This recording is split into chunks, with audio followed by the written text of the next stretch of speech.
Oke, assalamualaikum. Update timnas Indonesia. Di sini gue mau ngebahas U23, ada senior juga. Tapi di U23-nya itu ada Piala AFF, ada nanti kualifikasi Piala Asia, susunan pemainnya, line up-nya. Terus di senior juga ada keberatan dari PSSI yang udah ngajuin surat ke AFC tentang Qatar dan Saudi. Jadi ada beberapa hal yang udah gue kumpulin di list gue. Ini yang menurut gue menarik untuk kalian simak.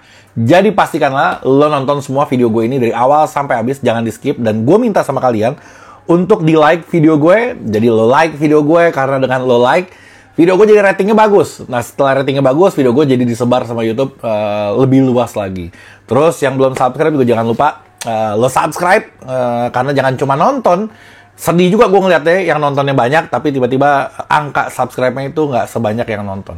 Oke, jadi gue mau langsung aja timnas U23. Yang pertama tentang Piala AFF tanggal 15 sampai tanggal 29 Juli. Sekarang gue bikin video tanggal 28, jadi sekitar setengah bulan lagi. Itu turnamen akan terselenggara. Terus kepelatihannya juga istimewa buat gue, karena Gerald Van den Berg yang ditunjuk. Terus dia bawa beberapa asisten pelatih yang bagi gue berkualitas. Yang pertama, ada Zulkifli Syukur. Ini lokal kita. Dia mantan pemain timnas juga. Ya siapa yang gak kenal sama Coach Zulkifli Syukur. Terus ada pelatih kiper, Sjoerd Woudenberg. Sama ada Damian Rensburg. Pelatih kipernya aja 2.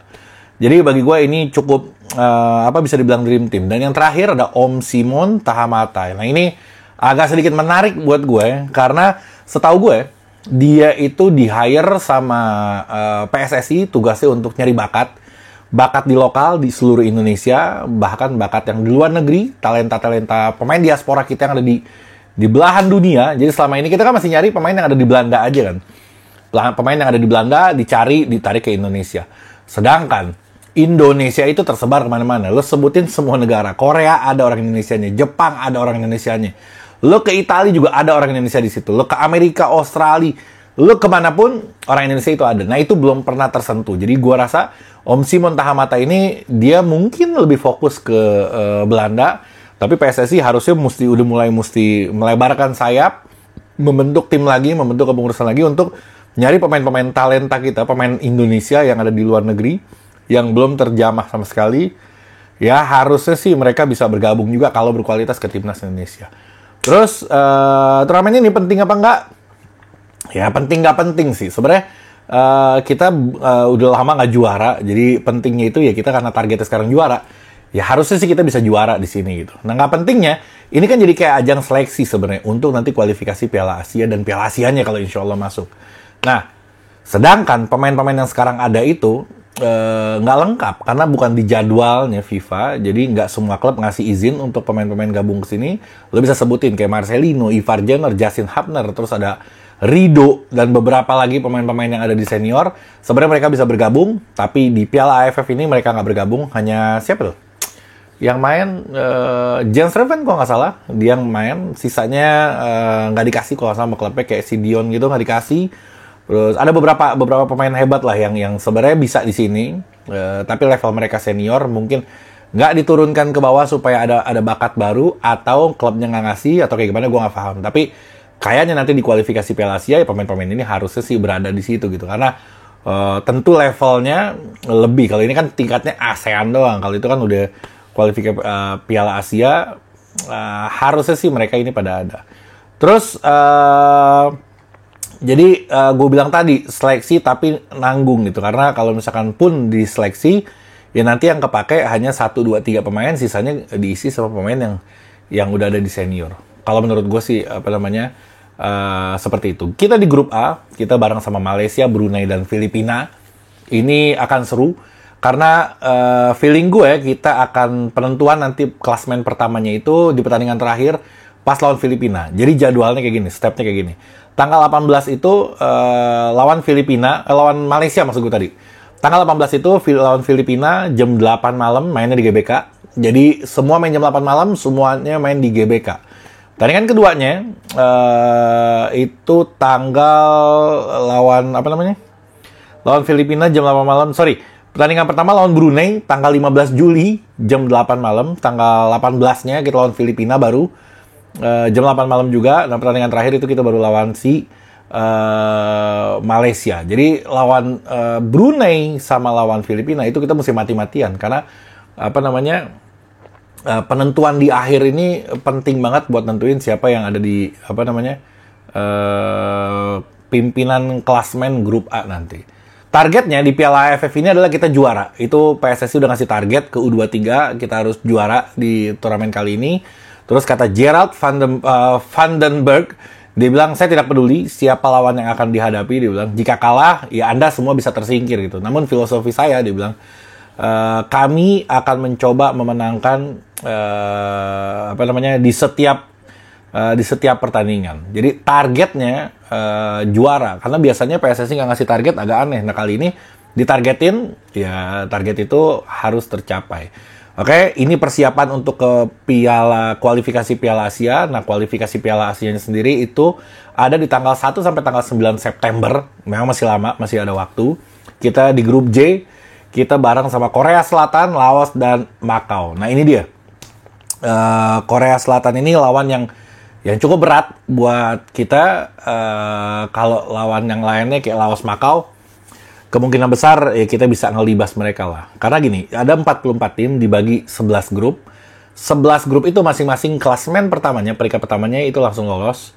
Oke, dan dicari, ini kesempatannya dicari 4 tim lagi itu peringkat kedua terbaik. Nah, target kita mungkin ya kalau kita bisa lawan Korea, cuman oke lah, kita ngomong pahitnya aja. Korea peringkat 1 ya target kita adalah klasemen peringkat kedua terbaik. Jadi kita masih bisa lolos. Nah, syaratnya kita harus habis-habisan lawan Laos sama lawan Macau juga gitu. Jadi jangan anggap sepele.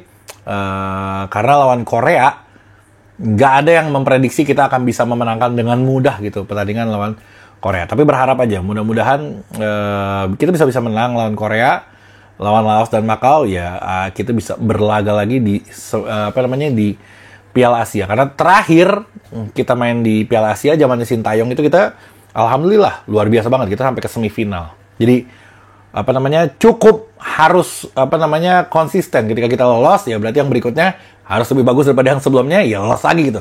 Kalau misalkan yang sebelumnya semifinal, berarti yang sekarang harusnya di final. Amin insyaallah. Oke, sekarang gue mau ke senior.